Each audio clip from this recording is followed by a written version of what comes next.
জুবিন গাৰ্গক লৈ ৰাজনীতি কৰে মুখ্যমন্ত্ৰী ডক্টৰ হিমন্ত বিশ্ব শৰ্মাই। জুবিন গাৰ্গক লৈ ৰাজনীতি কৰে হিমন্ত বিশ্ব শৰ্মা হতে। আমি জুবিনক লৈ ৰাজনীতি নকৰো, জুবিন আমাৰ হৃদয়ত আছে। জুবিন গাৰ্গ আমাৰ অন্তৰত আছে। জুবিন গাৰ্গক লৈ আমি ৰাজনীতি নকৰো। অসমৰ মুখ্যমন্ত্ৰীয়ে তৰল কথাৰে ৰাজনীতি কৰে। মুখ্যমন্ত্ৰী ডাঙৰীয়াৰ কোনো ভেলু নাই, ফটোৱা কথা কয়।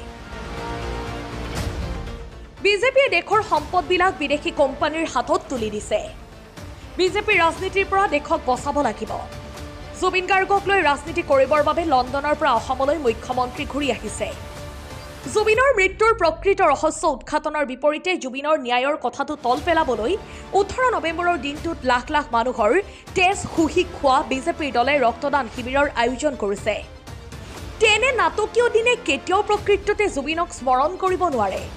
জুবিন গাৰ্গে পলিটিক্স নকৰিবা বন্ধু গানটো মুখ্যমন্ত্ৰী আৰু মন্ত্ৰী সৰ্বানন্দ সোণোৱালক লৈ লিখিছিল। জুবিন গাৰ্গে পলিটিক্স নকৰিবা বন্ধু নামৰ গানটো আপোনাৰ আৰু সৰ্বানন্দ সোণোৱালৰ কাৰণে লিখিছিলে। বিজেপি আৰু RSSে দেশৰ গণতন্ত্ৰ ধ্বংস কৰিছে। অসমৰ মুখ্যমন্ত্ৰীয়ে টুলুঙা ৰাজনীতি নকৰিব, এই কথা আমি কোৱা নাই।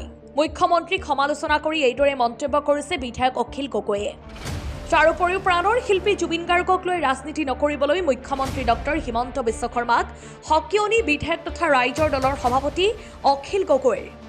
বিজেপি আৰু RSSে দেশৰ গণতন্ত্ৰ যেনেকৈ ধ্বংস কৰিছে, দেশত যেনেকৈ সাম্প্ৰদায়িক ৰাজনীতি কৰিছে, দেশৰ সম্পদ চাৰিওফালে কৰ্পৰেটবিলাক বিদেশী কোম্পানীবিলাকৰ হাতত তুলি দিছে, তাৰ পৰা দেশক কেনেকৈ বচাব পাৰে।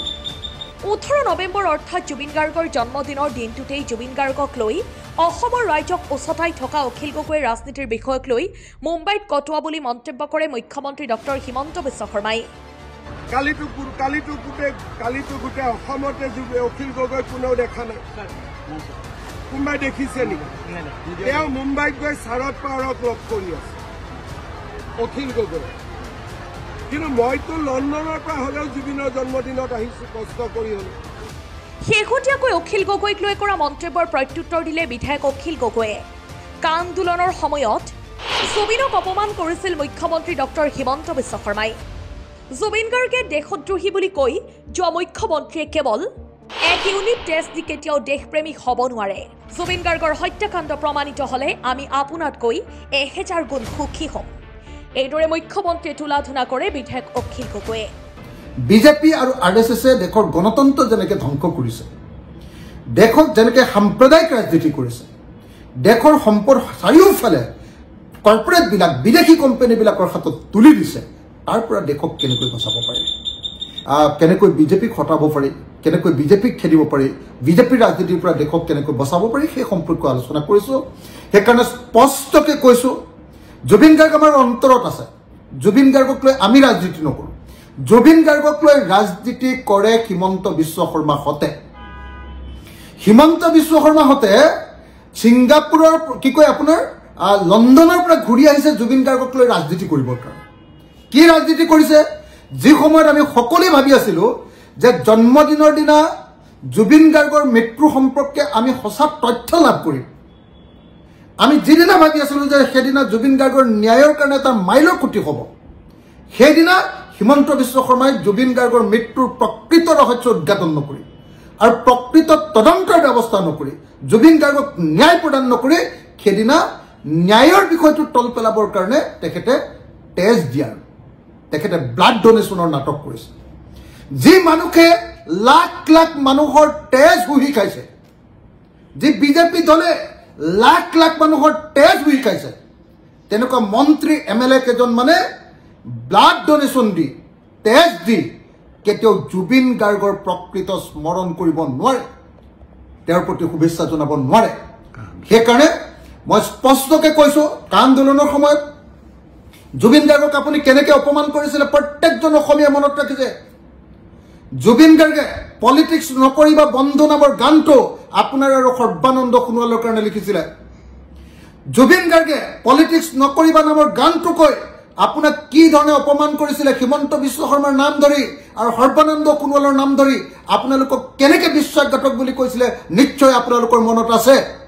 গতিকে জুবিন গাৰ্গে যাক বিশ্বাসঘাতক বুলি কৈছে, দেশত দ্ৰোহী বুলি কৈ গৈছে, দেশৰ কাৰণে কাম নকৰা জনগণৰ বিৰুদ্ধে কাম কৰা মানুহ বুলি কৈ গৈছে সেই মুখ্যমন্ত্ৰীয়ে অকণমান তেজ দি 1 ইউনিট তেজ দি কেতিয়াও তেওঁ দেশপ্ৰেমিক হ'ব নোৱাৰে গতিকে হিমন্ত বিশ্ব শৰ্মাক স্পষ্টভাৱে জনাই দিছোঁ যে জুবিন গাৰ্গক লৈ আমি ৰাজনীতি কৰা নাই জুবিন গাৰ্গৰ সমাধি ক্ষেত্ৰলৈ যোৱাটো মোৰ নিয়ম মই যেতিয়াই মন যায় তেতিয়াই যাম আপুনি মোক বন্ধ কৰিব নোৱাৰে নাম্বাৰ 1 আৰু মই যাবৰ কাৰণে মই যোৱাৰ সময়ত মিয়াসকলক লৈ আহোঁ বুলি আপুনি যি বক্তব্য দাঙি ধৰিছে এইটো আপোনাৰ তেজত সোমাই থকা 2 নম্বৰী সাম্প্ৰদায়িক ৰাজনীতি ইয়াত 2 নম্বৰী সাম্প্ৰদায়িক ৰাজনীতি আপুনি বাৰম্বাৰ দেখুৱাব কৈছে যে জুবিনক ভাল পোৱা মানুহবিলাক অকল মুছলমান মানুহ মিয়া মানুহ আৰু এনেকৈ আপুনি জুবিন গাৰ্গৰ প্ৰতি অন্যায় কৰিব খুজিছে আমি আপোনালোকক লগতে এটোও কৈ দিওঁ যে আমি জানো আপুনি কৈ আছে যে জুবিন গাৰ্গক কেতিয়া হত্যা কৰা হ'ল বুলি ক'বৰ কাৰণে আপোনালোক আগবাঢ়ি গৈছে আৰু অখিল গগৈ মোক ইংগিত দি আপুনি কৈছে যে হত্যাকাণ্ড নহয় নেকি বুলি উল্টাই ধৰিবৰ কাৰণে চেষ্টা কৰিছোঁ বুলি আপুনি কৈছে মই আপোনাক স্পষ্টকৈ কৈছোঁ হত্যাকাণ্ড হয় বুলি প্ৰমাণিত হ'লে আমি এই আটাইতকৈ সুখী হ'ম আপোনাতকৈ 1000 গুণ সুখী হ'ম কাৰণ আপুনি জুবিন গাৰ্গক ভাল নাপায় আমি আদৰ্শগতভাৱে ভাল পাওঁ জুবিন গাৰ্গ সমাজবাদী আছিলে ময়ো সমাজবাদী আমি আদৰ্শগত ভাল পাওঁ আৰু আপুনি সমাজবাদৰ ঠিক বিৰোধী সাম্প্ৰদায়িক আৰু ফেচিবাদী ৰাজনীতিত বিশ্বাস কৰে অগণতান্ত্ৰিকতাত বিশ্বাস কৰে সেইকাৰণে আপুনি জুবিন গাৰ্গক কেতিয়াও ন্যায় নিদিয়ে সেইকাৰণে আপুনি ৰাজনীতিকীকৰণ কৰি জুবিন গাৰ্গৰ মৃত্যুটোক হত্যাকাণ্ড বুলি আপুনি ক'ব পাৰে বা হত্যা হয় নে নহয় আমি নাজানো কিন্তু সেইটো আপুনি প্ৰমাণ নকৰে মই গেৰাণ্টি দিছোঁ মই আপোনাক স্পষ্টকৈ জনাই দিছোঁ সমগ্ৰ অসমবাসীক সাক্ষী কৰি মই জনাব কৈছোঁ বহুত হাত থৈ কৈছোঁ যে অসমৰ মুখ্যমন্ত্ৰীয়ে জুবিন গাৰ্গৰ মৃত্যু বা হত্যাকাণ্ড বুলি ক'ব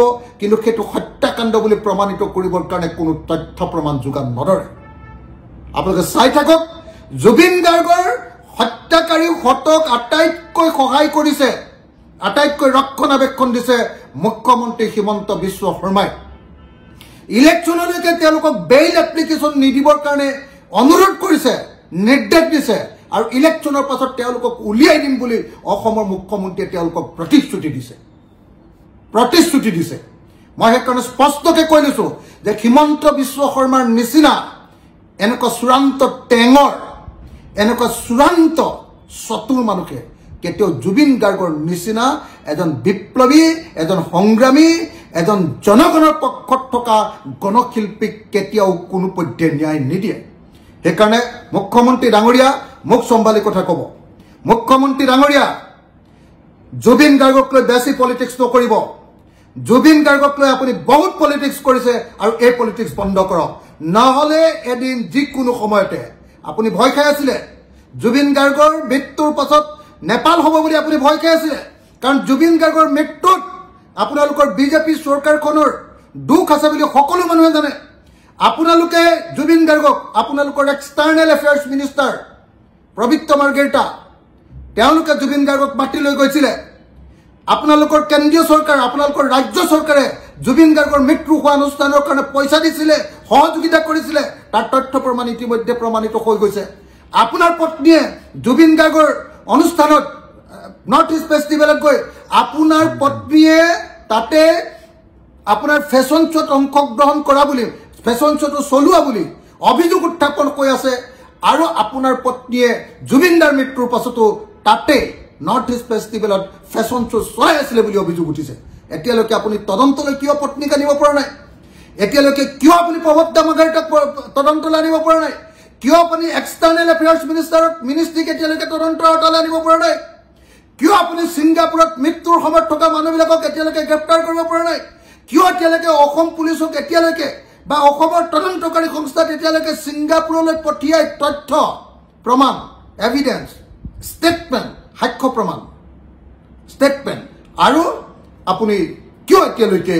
তাৰ পৰা ডকুমেণ্ট আনিব পৰা নাই আপুনি কিয় আইন ভংগ কৰি এনে পুলিচৰ লাংফাং তদন্ত এটা কৰাই আছে আৰু বিদেশত কৰিবলগীয়া তদন্ত নকৰোৱাকৈ কেনেকৈ জুবিন গাৰ্গৰ হত্যাকাৰীহঁতক বচাব কৈছে সেই কথা অসমৰ প্ৰত্যেকজন মানুহে বুজি উঠিছে সচেতন মানুহবিলাকে বুজি উঠিছে গতিকে মুখ্যমন্ত্ৰী ডাঙৰীয়া আপোনাৰ পলিটিক্স বন্ধ কৰক আৰু যদি বন্ধ নকৰে এদিন আপোনাৰ নিচিনা মানুহৰ কাৰণে কেতিয়াবা হ'লে অসম নেপাল হ'ব পাৰে কিন্তু অসমৰ কোনো মানুহে অসমক নেপাল কৰিব খোজা নাই নেপাল আমাতকৈ বহুত পিছত থকা ৰাজ্য পিছত থকা দেশ সেই দেশৰ লগত আমাৰ দেশক তুলনা কৰি নাথাকিব আমি অসমক বহুত ভাল অসম এখন বনাব খোজো পৃথিৱীৰ বিখ্যাত এখন ৰাজ্য এখন দেশ বনাব খোজো আমি অসমক গতিকে অসমৰ মুখ্যমন্ত্ৰী ডাঙৰীয়া আপুনি সাৱধান হ'ব আপুনি এনেকুৱা চৈতানিক 2 নম্বৰী তৰল বাক্য কৈ নাথাকিব আৰু কেতিয়াও খং নুঠাব নিউজ ডেস্ক ৰিপৰ্ট NETV